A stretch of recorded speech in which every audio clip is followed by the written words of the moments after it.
plus haute, plus zen, la ville, selon Odile Deck. Elle est l'une des architectes les plus célèbres de France. Pour Odile Deck, bâtir la ville du futur suppose d'accepter des bâtiments plus hauts afin de limiter l'emprise et l'artificialisation des sols. Dans une France qui considère souvent les gratte-ciel comme des verrues et face à un contexte climatique et économique de plus en plus tendu, comment faire pour convaincre les pouvoirs publics de succomber au charme des tours? On va peut-être un petit peu simplifier votre pensée, mais on va avoir le loisir de s'en expliquer et d'échanger avec vous, Romain Gonzalez, qui êtes journaliste au Point. Je pense qu'on peut applaudir Odile Deck pour la remercier d'être avec nous. Bonjour Odile Deck. Alors avant de commencer de parler notamment de la question des tours, on voulait vous faire réagir et vous vouliez réagir sur ce que vient de dire François de la Rosière. Oui, parce que, Oui. Allez-y. parce que Lilith m'a interpellée, évidemment. Parce que, effectivement, comme d'habitude, les femmes indépendantes, libres et un peu dévergondées, vont en enfer, obligatoirement. Et donc, ce qu'on accepte, c'est Ève, la femme soumise. Voilà, c'est le monde. C'est ce que sous-entendait François de la Rosière. Absolument. Alors peut-être pour qu'on vous entende bien, Odile, est-ce que vous pouvez mettre le micro comme moi, à la limite, le plus... Voilà, Là, voilà. comme ça, voilà. Parfait. Comme ça, on vous Ça entendra va bien vraiment bien. D'accord. Odile Deck, avant de commencer aussi sur cette question des tours, moi je voulais vous faire réagir au sujet d'un article qui est paru dans Le Monde cette semaine chez nos confrères du Monde. L'article est intitulé, je vais vous dire ça tout de suite, Architecture, une génération qui dit non au béton. Je vais vous citer un extrait de l'article. Lors de la visite d'un journaliste du Monde à l'ENSA Belleville, Félix Boutet fait part de ses remarques au directeur des études. Il dit « Quelques électrons libres s'intéressent vraiment à la question écologique dans le corps enseignant, mais sinon on sent une scission entre les étudiants et l'ancienne génération de professeurs qui n'a pas ce sujet à cœur. Il a fallu attendre la L3 pour avoir notre premier cours théorique traitant de questions écologiques. » Est-ce que cette scission-là entre les anciens et les modernes, vous la sentez, vous, dans votre pratique, et est-ce que vous faites partie des anciens et des anciennes ? Non, parce que moi, j'ai eu la chance, quand j'ai fait mes études il y a longtemps, c'est-à-dire dans les années 70, d'avoir déjà des architectes qui étaient écolos avant. Puisque j'étais à EP6 et qu'à l'époque, on parlait d'architecture solaire, on parlait d'architecture bioclimatique. Et donc, ça fait partie de ma nature intrinsèque, si je puis dire, d'architecte. Donc, je ne vois pas pourquoi il y aurait une distinction entre les anciens et les modernes. Maintenant que les architectes d'aujourd'hui, un certain nombre, ne s'y intéressent pas, c'est leur problème, c'est pas le mien. Et justement, vous parlez toujours le même langage avec ces jeunes étudiants en architecture et ces jeunes architectes diplômés. Vous n'avez pas l'impression qu'il y a une scission, que certains vraiment vous pointent du doigt régulièrement pour votre activité, votre pensée, tout simplement ? Non, pas du tout. Je ne sais pas si vous le savez, mais j'ai créé une école d'architecture. J'ai 50 étudiants autour de moi et pour l'instant, ils sont plutôt heureux. Et sur cette question du béton, Ah, le béton, oui. Mais je ne suis pas une architecte du béton. J'ai principalement construit en métal et en verre, moi. Alors évidemment, c'est sans doute aussi banni, mais c'est pas grave. Parce que, en fait, la question n'est pas là. La question n'est pas de dénigrer un matériau. La question est de savoir comment on fabrique l'architecture. Parce que, en fait, l'architecture, c'est pas un matériau. C'est d'abord une pensée sur l'espace. C'est une pensée sur la façon de faire vivre les humains quelque part. Et donc, et après ça, on utilise les matériaux qui sont appropriés par rapport au lieu, par rapport à la fonction, par rapport à l'usage. Et c'est pas toujours la même chose. L'intitulé de cette table ronde porte sur la question de l'articulation entre une ville plus verte, plus haute et plus zen. Ça, c'est vous qui le dites. Hein. Ça, c'est moi qui le dis, tout à fait. Ça, vous ne l'avez pas écrit.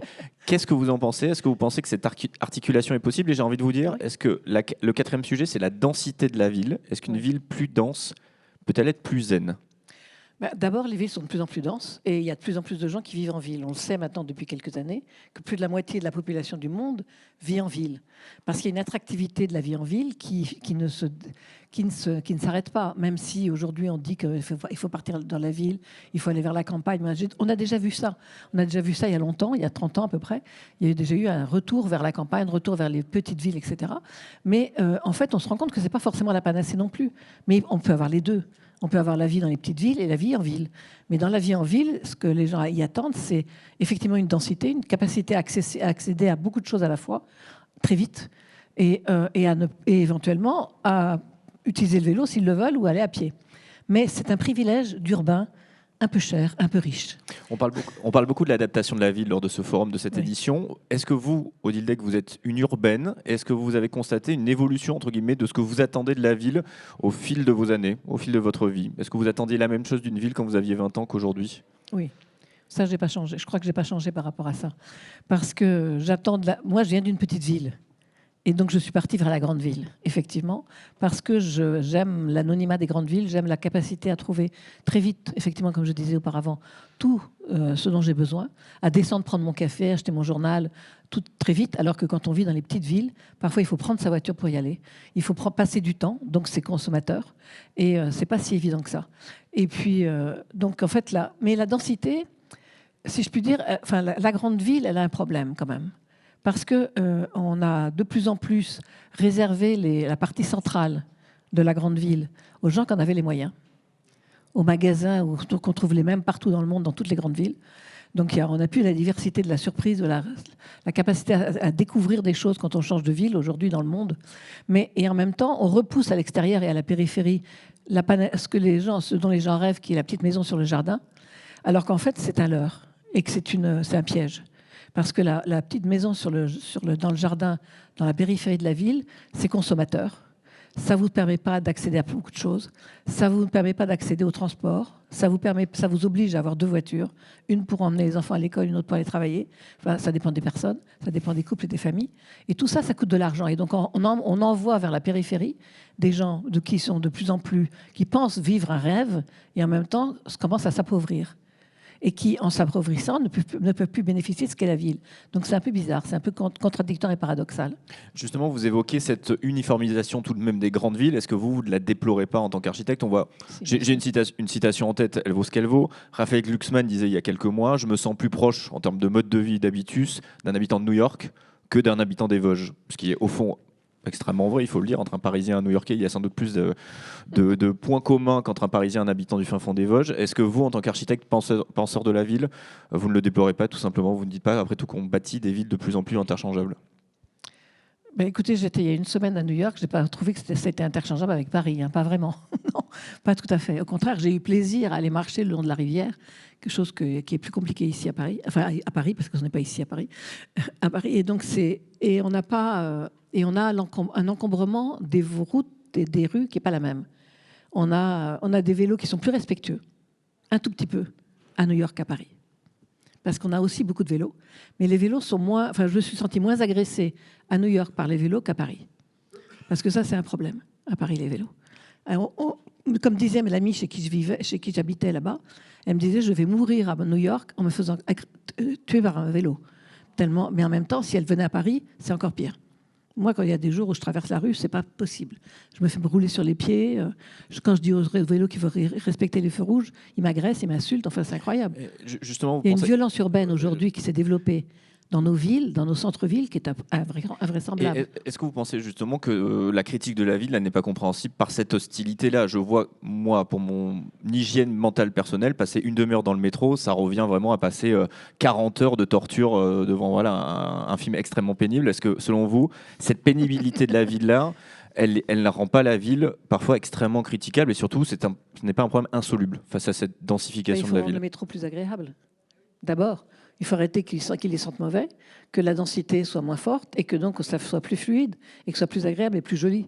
Mais c'est pas contradictoire avec ce que vous appelez de vos voeux, c'est justement cette densification de la ville ? Non, parce que la densité ne nous empêche pas de faire des métros sympathiques pour qu'on puisse descendre naturellement et qu'on ait envie d'y aller parce que ça serait plus propre, plus beau et plus agréable à pratiquer. Il n'y a pas un esprit malin qui s'est dit je vais faire un métro vraiment pénible tous les jours pour les gens qui prennent le métro. C'est plus une habitude, des questions d'économie, de non-optimisation. Comment on pourrait rendre le métro sympathique ? Eh bien, il y a quelques années, la RATP avait lancé des concours sur le raménagement des stations. Et j'en ai pas vu le résultat nulle part. J'en ai vu le résultat nulle part. Alors qu'en fait, c'était possible de le transformer. Il y a quelques stations qui ont été changées, oui, bien sûr, mais pas tout. En fait, ils pourraient se poser la question. Mais en fait, on se pose toujours la question ponctuellement parce qu'il y a quelqu'un d'intelligent qui tout d'un coup a dit quelque chose. À ce moment-là, il se fait quelque chose, mais ça ne se développe pas sur la totalité. Mais les stations de métro, enfin, j'ai pris le métro ce matin pour venir à Orly, pour venir chez vous. Et la deuxième partie de la ligne 14, par exemple, qui amène à Orly, elle est assez agréable. La première n'est pas agréable du tout. La première ligne que j'ai prise, c'était pas agréable. Donc c'est bizarre. En fait, c'est une façon de travailler les choses. C'est une façon de penser les choses et comment on veut permettre aux humains de vivre correctement et de vivre bien, être un peu plus zen, comme vous disiez tout à l'heure. Et justement, cette question du bonheur des individus, du côté zen, qu'est-ce que vous en pensez, vous ? Est-ce que ce n'est plus du tout au cœur des préoccupations et de l'articulation entre pouvoir public, architectes, promoteurs ? Est-ce que la question du bonheur des individus, elle est complètement oubliée ? Mais on se préoccupe peut-être un peu trop de la financiarisation de la construction. C'est-à-dire qu'on fait des bâtiments, des objets, en particulier dans le logement, qui sont des produits financiers et non pas des logements pour des habitants. Une des dernières fois où j'en ai fait, et on allait jusqu'à m'imposer la position du radiateur et par rapport au placard, et on ne me laissait aucune liberté sur la façon de faire l'intérieur. Donc j'ai arrêté. Parce que je me suis dit, c'est pas possible, c'est pas comme ça que je conçois l'architecture. Je veux travailler pour les humains et non pas travailler pour des mécanismes financiers. Mais qu'est-ce qui présidait à l'agencement des objets à l'intérieur de la l'appartement ? Rentabilité de l'espace, tout simplement. Et vous arrivez quand même à vous en sortir, en extraire de cette question de la rentabilité de l'espace dans vos activités aujourd'hui? Je fais des projets qui m'intéressent et qui m'amusent. Donc je n'ai pas jamais développé une grosse agence parce que je veux toujours faire des choses qui m'intéressent et qui m'amusent, dans lesquelles je pense que je peux apporter quelque chose. Et si mon idée du bonheur, c'est d'avoir un pavillon en périphérie de la ville, comment je fais? Je vous laisse faire, mais dans ces cas-là, vous saurez que vous aurez obligatoirement 2 voitures, qu'il va falloir que vous déplaciez régulièrement pour aller faire vos courses avec votre voiture. Et donc il faut choisir. En fait, il ne faut pas à la fois tenir des discours sur l'arrêt de la voiture pour circuler et en même temps obliger les gens à avoir leur voiture pour éviter un pavillon de banlieue dont ils rêvent. Ce n'est pas un problème. Comment on transforme ce rêve? Comment on arrive à convaincre les gens que finalement, ça risque d'être... on parlait de densification, on va y revenir. On a évoqué aussi, on le voit aussi dans la vidéo qu'a tournée, plus qu'une suggestion, votre philosophie de dire qu'il va falloir certainement aller en hauteur. Pour l'instant, c'est un peu contre-intuitif. Pour l'instant, on ne se dit pas, bah oui, moi, mon rêve, c'est d'être au 16e étage. Déjà, quand vous êtes au 16e étage, comme vous parlez, si vous sortez sur votre balcon, vous êtes dans l'air, vous bénéficiez de la lumière que vous n'avez pas forcément en bas, et c'est formidable. Et vous avez une grande vue, large, etc. Donc, alors tout le monde ne veut pas ça, et c'est normal. Donc en fait, il faut de la diversité. C'est pas pour tout le monde ne veut pas la même chose partout. Mais en même temps, on n'a pas le choix. Donc il faut faire monter, mais monter bien. Ça veut dire qu'il faut pas forcément en avoir que les jardins en bas. Et on peut avoir les jardins en cours de route. On peut en avoir partout. Il faut ouvrir, il faut aérer, il faut lier ces éléments hauts entre eux à différentes hauteurs et pas simplement au ras du sol. Ça veut dire qu'il faut redescendre pour remonter, c'est très fatigant. Enfin, c'est comment je pourrais dire, c'est clivant parce que ça veut dire qu'en fait la ville qui était, si on repense à la ville haussmannienne, rien que tout simplement l'immeuble haussmannien. L'immeuble haussmannien, il est génial. Vous avez au rez-de-chaussée la boutique, au-dessus l'entresol avec l'habitation de la boutique, au-dessus l'appartement des grands bourgeois qui est de la grande hauteur, après ça la moyen, puis moyen, et en haut les serviteurs. Et tout ça, il y avait une cage d'escalier qui reliait le tout, et tout le monde habitait dans le même escalier, et tout le monde se rencontrait. Depuis, on a inventé l'ascenseur, et l'ascenseur est monté tout en haut à toute vitesse. Donc on a mis les gens plus riches qui veulent aller tout en haut dans le ciel en haut, et donc ils sont dans les toits ou dans la partie basse, ou en dessous le toit, et après ça, on fait descendre. Mais dans l'ascenseur, vous ne vous rencontrez plus. Donc il n'y a plus de sociabilisation possible dans un ascenseur, là où il y avait autrefois dans l'escalier. Donc il faut repenser la façon de fabriquer du lien, soit vertical, soit horizontal, entre ces éléments hauts, chose qui n'existe pas aujourd'hui. Pour des raisons, encore une fois de plus, parce qu'on parcellise les programmes, c'est-à-dire qu'on dit là, c'est de l'habitat de luxe, là, c'est de l'habitat moyen, là, c'est de l'habitat je sais pas quoi, là, c'est du bureau, mais on n'a pas de lien entre eux. Tout doit redescendre sur le trottoir. Et ça marche pas, parce que vous ne socialisez pas sur le trottoir aujourd'hui. Et est-ce que ça, c'est un discours audible, Odile Legge? Parce que en France, on a une vision des tours qui est un peu binaire. D'un côté, on voit les tours typiques de la banlieue française, des constructions des années 60-70, qu'on a appelé la sarcellite, donc typique du ghetto urbain. De l'autre côté, on a la vision de la tour totalement futuriste à l'Emirati, qui est une tour qui dévore le ciel quelque peu, qui est une autre vision, on va dire, de la construction de la tour. En général, ce ne sont pas forcément des tours d'habitation, mais plutôt des grands hôtels, etc. Est-ce qu'on est un peu tout simplement bloqué dans cette vision binaire? Lorsqu'on parle de tour, on vous dit... Avez-vous été à Sarcelles? Alors, personnellement, non. Voilà. Eh bien, vous sauriez, parce que moi j'y suis allée et que j'ai même travaillé à Sarcelles, que dans toute la première partie de la ville de Sarcelles, c'était formidable. C'était un mélange de population dans des immeubles qui n'étaient pas très hauts. C'est en deuxième partie qu'on a fait des tours, effectivement.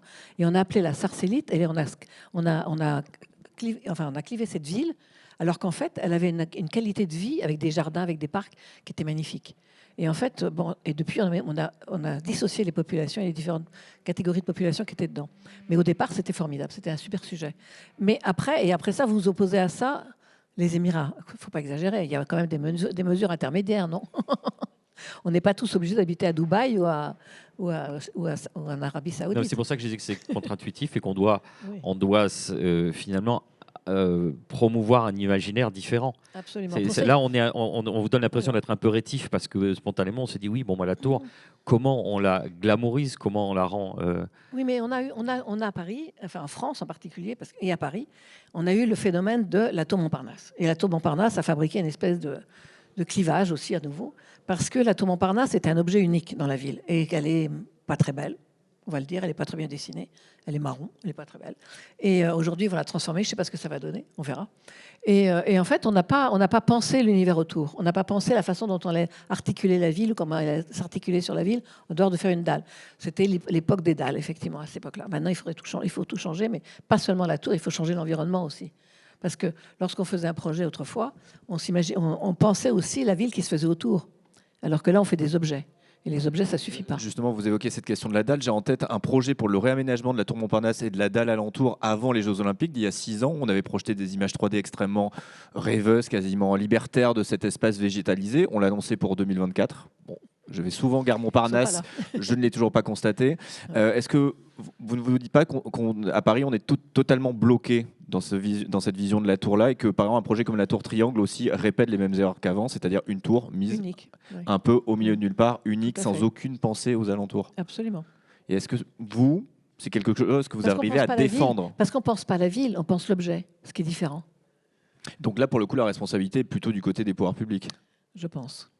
Parce qu'on va arrêter de mettre ça sur le dos des architectes, s'il vous plaît. Justement, je ne voulais pas forcément tout le temps critiquer les architectes, ce n'était pas le point de cette rencontre, mais justement du côté des pouvoirs publics, est-ce que c'est un discours totalement inaudible lorsque vous dites il faut... Je ne sais pas, je ne leur parle pas, moi. Il faut je ne sais pas, je ne les ai pas écoutés. Vous ne leur parlez pas du tout? Pas trop, non. Quand vous répondez à des concours, il y a des critères, il y a des cahiers des charges, il y a des... Oui. Mais je ne réponds au concours que lorsqu'il y a une intention, une vision, une véritable vision sur quelque chose qui donne envie, en fait, qui a envie, on voit qu'il y a quelqu'un qui a pensé quelque chose. Alors qu'aujourd'hui, quand on reçoit un programme de concours, c'est une fonctionnalité, c'est un ensemble de fonctions qu'on vous donne. Et il y a vaguement une phrase au début qui va vous dire que oui, c'est pour faire ça, pour mélanger ça, etc. Mais il n'y a pas d'intention réelle. En fait, on a une perte de la part des gens qui commandent aujourd'hui d'une vision de ce qu'ils veulent. Et donc d'une vision de demain. Personne ne pense demain, personne ne pense comment on va vivre demain et comment on peut adapter ce qu'on nous demande de faire à la société qui évolue et aux demandes des habitants. Quand vous fréquentez les étudiants, comme je le fais beaucoup, je me rends compte qu'ils sont vraiment différents de nous. Ils sont différents de vous, ils sont différents de moi, ils sont différents des plus jeunes. En fait, les étudiants d'aujourd'hui sont les étudiants du 21e siècle qui ont vraiment d'autres façons de penser que nous. Et quand je leur ai posé la question, parce que je savais que je venais ici, il y a 2 jours, je leur ai posé la question globalement en disant de quoi vous aimeriez rêver en ville? Alors, il y en a qui m'a répondu moi, je voudrais plus de tours. J'ai dit bon, d'accord. Je voudrais que les immeubles soient pas trop hauts. J'ai dit bon, d'accord, si tu veux. Il y en a un autre qui m'a dit mais moi, je voudrais qu'il y ait un peu d'arbres en ville. J'ai dit ben oui, bien sûr, on va en mettre. Bien sûr, ça c'est problème, pas de problème. Enfin, ils avaient tous une idée particulière, mais ils n'avaient pas non plus vraiment une vision. Donc à moi de les aider à avoir une vision. Parce que moi, ce qui m'intéresse avec la jeune génération, parce que c'est pour ça que j'ai fait une école, c'est parce que ce qui m'intéresse, c'est qu'en fait, ils sont les penseurs, ils devraient être les penseurs du 21e siècle. Quand on réfléchit... Pour l'instant, il vous sort des lieux communs, donc comment on va les faire aller? C'est compliqué. Oui, mais c'est un problème d'éducation. C'est ça le problème. C'est qu'il faut les faire bouger. Il faut les faire rêver. Il faut les amener à rêver et à penser que leur premier devoir d'un étudiant, c'est d'abord de rêver. C'est pas ça qu'on dit dans les écoles d'architecture d'habitude. On leur dit d'appliquer des programmes, de répondre à des programmes. Après avoir rêvé, ils peuvent créer parce qu'ils peuvent imaginer. Et ensuite, si ce n'est pas totalement correspondant à ce qu'on va faire aujourd'hui, ce n'est pas grave, parce qu'eux, ils construiront demain. Donc, ils vont d'abord regarder comment on analyse la société et vers quoi on va. Mais du rêve jusqu'à la froideur de l'appel d'offres, qui en plus ne correspond pas à une vision, comment on les emmène à ça? Eh bien, en les embarquant dans des choses, en les poussant à rêver, en les poussant à lire, en les poussant à imaginer des choses et en évitant un petit peu de temps en temps l'intelligence artificielle, mais ça va très vite dans les écoles aujourd'hui. On va y revenir. C'est un sujet qui m'intéresse beaucoup. Avant de passer à ce sujet-là, Odile Deck, vous avez plusieurs casquettes, vous êtes aussi designeuse, vous aimez la production d'objets, artiste. Est-ce que vous ne constatez pas une sorte de pauvreté de la réflexion sur la ville. On voit très bien que la ville dans les œuvres de science-fiction des années 1930, au fond, elle ressemble un peu à la ville dans les œuvres de science-fiction des années 2020. Entre Métropolis de Fritz Lang et Mégalopolis de Coppola, en fait, on est quasiment devant la même ville, alors qu'on a 100 ans d'écart. Est-ce que pour vous, c'est pas justement la preuve que cet imaginaire de la ville, il est un peu mort, même auprès des artistes? Je pense pas, mais Coppola, c'est un vieux monsieur de 82 ans quand même. C'est aussi un vieux monsieur. C'est quand même, faut lui faire un crédit de son âge. En fait, il a quand même tout un passé derrière lui. Non, je pense que dans les années 60 et 70, on s'amusait plus. Enfin, ils rêvaient plus. Ils étaient plus fous. Quand on regarde les choses d'Archigrammes, quand on regarde les métabolistes en Chine, quand on regarde même la fonction oblique de Claude Parent et Paul Virilio, quand on regarde toutes ces façons de penser des architectes à l'époque, ils se projetaient vers demain. Ils se projetaient vers une société qui était en évolution. Et ils poussaient dessus. Ils poussaient derrière pour la faire aller plus vite. Et ils nous imaginaient des choses qu'on n'a pas encore vues. Alors qu'aujourd'hui, c'est pour ça que je reparle des étudiants, parce qu'aujourd'hui, les étudiants, le monde a été cassé d'une certaine façon. Et donc, à cause de ça, il faut qu'ils le réinventent. Donc, pour le réinventer, il faut le rêver d'abord. Donc, comment le faire rêver? On les aide. C'est quoi le dernier appel d'offres qui vous a dit « Ah, là, il y a quelque chose. Là, ça m'intéresse. Là, ça va être un terrain de jeu. Là, on va pouvoir se projeter. » Compliqué comme question. Non, je ne sais pas sur quoi j'ai répondu récemment. Mais de toute façon, on ne me prend pas, donc c'est pas grave. On ne sélectionne pas dans les concours, donc c'est pas grave. Vous ne travaillez plus du tout dans les concours. Votre proposition n'est jamais acceptée. Comment je pourrais dire? Non, je ne suis pas sélectionnée dans les concours. Peut-être parce que parfois je me sens has-been, vous savez. Parce que peut-être que je fais une architecture qui est différente des autres, enfin un peu différente, et que donc ça ne satisfait pas aujourd'hui. Parce qu'il y a quand même une chose qui se passe en France. Est-ce que je peux être très, très critique là-dessus? Allez-y. Eh ben, on envisage l'architecture que par le biais de la technique, du développement durable, du matériau qu'on utilise et de la pauvreté de la pensée. Voilà, je l'ai dit. Et donc, ça veut dire que selon vous, il faudrait muscler la pensée et penser moins technique. Bien sûr. Mais quand ça passe par quoi? Ça veut dire quoi? L'année dernière, le maire de Montpellier a lancé les concours des folies. Il s'avère que j'avais vu ça et j'ai reçu une lettre avec un désir de maire. Enfin, je ne sais pas si c'était vrai ce qu'il disait, mais en tout cas, quand il l'avait rédigé, ça vous donnait vraiment envie. Parce que c'était « soyez disruptifs, soyez différents, proposez-moi quelque chose qui change dans ma ville, etc. » J'ai répondu oui et j'y suis allée. Et vous l'avez gagné, ce concours? Je l'ai gagné, effectivement. J'ai gagné celui que j'ai fait. Malheureusement, on a découvert 6 mois plus tard que le bout de terrain sur lequel on m'avait mis, il y avait une partie qui n'appartenait pas à la ville. Et puis la BF a dit non parce que c'était un peu trop disruptif. Donc là, je retravaille sur un nouveau site maintenant. Vous avez refaire une folie. Vous avez évoqué le fait d'être has-been, Odile Deck. Je ne résiste pas à l'envie de vous poser la question et de la transition sur l'intelligence artificielle et de son utilisation, vous, dans votre production. On voit que de plus en plus de cabinets d'architecture, que ce soit l'architecture intérieure ou l'architecture classique, utilisent des outils d'intelligence artificielle. Qu'est-ce que vous en pensez, tout simplement? Comme je savais que mes étudiants l'utilisaient, je me suis dit qu'il fallait que j'essaye pour que je vois ce que ça donnait. Et effectivement, ça marche très bien. Vous écrivez des choses sur un logiciel alors une fois que vous avez fini d'écrire, vous dites envoyer et vous recevez dans les 10 secondes qui suivent des images qui ressemblent un peu à ce que vous savez faire si vous avez mis votre nom quelque part. Ça m'a un peu surprise quand même. Et puis après, donc j'ai reprécisé ma pensée en me disant mais c'est pas tout à fait ça que je voulais. Donc, il faut repréciser sa pensée. Et le problème, c'est qu'effectivement, c'est ce que j'essaie d'expliquer aux étudiants aujourd'hui, c'est que vous devez formuler une question. Mais la question, elle ne peut pas être aussi précise que ce que vous imaginez, que ce que vous voulez. Donc, il va falloir y aller par approche successive et donc avoir l'esprit critique par rapport à ce qu'il vous propose. Parce que si vous le prenez comme argent comptant, vous n'avez qu'à quelque chose que j'appelle postmoderne. Alors, je vais vous expliquer après pourquoi. Mais c'est du postmoderne pour moi. Et donc, vous avez après et donc, il va falloir, pour reformuler ça, il faut avoir l'esprit critique. Donc, pour avoir l'esprit critique, il faut réapprendre à lire pour développer une pensée et être capable de la formuler correctement. Et à faire par approche successive, à la fin, vous avez peut-être quelque chose que vous voulez. Mais quand je dis que les logiciels aujourd'hui sont postmodernes, et cette intelligence artificielle est postmoderne, parce que, en fait, si vous réfléchissez à ce que c'est que l'intelligence artificielle qui vous propose des images, parce que c'est ça qu'elle vous propose, en fait, elle vous propose des choses avec des datas d'avant, puisque même les dernières datas étaient dans les secondes précédentes. C'est l'accumulation de data d'avant. Mais ce n'est pas l'intelligence artificielle qui est capable de vous proposer des datas pour demain ou de plus tard. Donc c'est ça qu'il va falloir essayer de négocier avec les gens de l'intelligence artificielle. C'est de leur dire, mais comment on pourrait être créatif pour projeter des choses dans l'intelligence artificielle? Et là, ça m'intéresse. Le jour où ça arrive, Odile Deck, est-ce que vous ne courez pas le risque de tout simplement être là vraiment has-been, voire obsolète? Peut-être, c'est pas grave. J'aurais fini, de toute façon. Dans Non, le non, mais prompt, c'est vrai. vous aviez mis fais-moi un bâtiment à la manière de Dildek et vous avez été Oui. surprise. C'est ça que vous nous dites en creux. Absolument. J'avais Vous dites- 10 images de projets.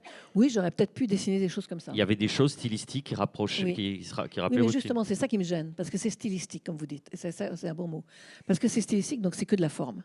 Et moi, ça me gêne parce que moi, je ne pense pas faire. Enfin, je ne pense pas par la forme. Je pense par le contenu, par le contenant, par la façon dont on va utiliser le bâtiment, comment on va le vivre dedans. Et la forme, elle vient de ça. Elle n'est pas première, parce qu'autrement, vous fabriquez une image et de cette image, vous mettez des plans dedans. Ça me gêne un peu, ça. Ça me gêne franchement. Alors comment on fait pour le futur? On injecte un peu, parce que vous avez Je sais évoqué pas, le je fait suis pour pas les étudiants. Batman, moi, vous savez. C'est Vous pas n'êtes pas futurologue. Non, Vous évoquiez les étudiants, ça veut dire il va falloir lire. Bon, lire, c'est cuit. absolument. Si on a la facilité à côté je grossis le trait volontairement. Hein. Oui, oui, bien sûr. Donc, il va falloir refaire un effort. Et pourquoi ce serait. Enfin, et donc, aller plus lentement, s'imprégner d'autres choses avant de revenir au prompt. Oui, il faut lire pour pouvoir énoncer. Donc il faut avoir un discours, il faut avoir des mots, il faut avoir un vocabulaire, du sens. Et ça, c'est compliqué aujourd'hui avec les plus jeunes, parce que quand vous interrogez un groupe d'étudiants en face de vous et que vous dites « qui lit ?», eh bien, vous n'avez pas beaucoup de mains qui se lèvent. Et ça, c'est vraiment gênant, je trouve. Parce que là, ça veut dire que c'est là, quelque part un morceau de pensée qui s'en va. Et que donc, moi, comme je leur dis en permanence, mais écoutez, je sais que votre mémoire est dans votre téléphone. Avant, c'était l'ordinateur, maintenant, c'est le téléphone. Et donc, il va falloir je sais que votre mémoire est là, mais le problème, c'est que votre téléphone, vous pouvez le perdre. Donc, essayez de transférer une partie de la mémoire de votre téléphone dans votre tête. Et donc, je vais vous demander de lire. Et un jour, j'ai été très surprise lorsque une fille une étudiante qui m'avait dit qu'elle ne lisait pas du tout et à qui j'avais donné des livres à lire à l'intersemestre à chaque fois. Et un jour, elle revient me disant « Odile, tu sais, j'ai lu des livres. » Je dis « Ah ben, c'est bien. » Elle me dit « Oui, mais c'est fatigant pour la tête. » Ben oui, je sais.